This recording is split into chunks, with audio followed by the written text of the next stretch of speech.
რატომ არის რომ ზოგიერთ პაციენტში დიდი ზომის თიაქარი არ არის მტკივნეული, ხოლო პატარა ზომის თიაქარი აუტანელ ტკივილს იწვევს?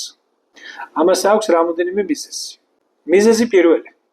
თუ ხერხემლის არხი არის ბუნებრივად ფართო, სადაც იმყოფება თიაქარი, ტკივილი შეიძლება იყოს სუბუქი სახის. რამე თუ ფართო არხში ნერვულ წნულზე ზეწოლა ნაკლებია, ხოლო როდესაც ხერხემლის არხი ვიწროა ბუნებრივად, ნებისმიერი დინამიური პროცესი, თუ გინდ მცირე ზომის თიაქარი ან პროტრუზია, იწვევს ნერვზე ზეწოლას და ძლიერ ტკივილს. რამე თუ ვიწრო არხში ნაკლებია სივრცე. მეორე მიზეზი. ხერხემლის ძლიერი კუნთური კორსეტი. თუ ხერხემლის დამჭერი კუნთური კორსეტი ძლიერია, მიუხედავად დიდი ზომის თიაქრისა, ხერხემალი არის სტაბილური და ტკივილი ნაკლები.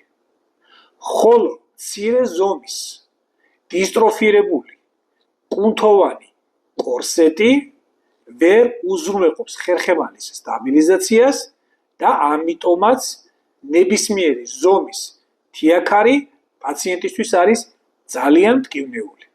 მესამე მიზეზი. თიაქრის მდებარეობა.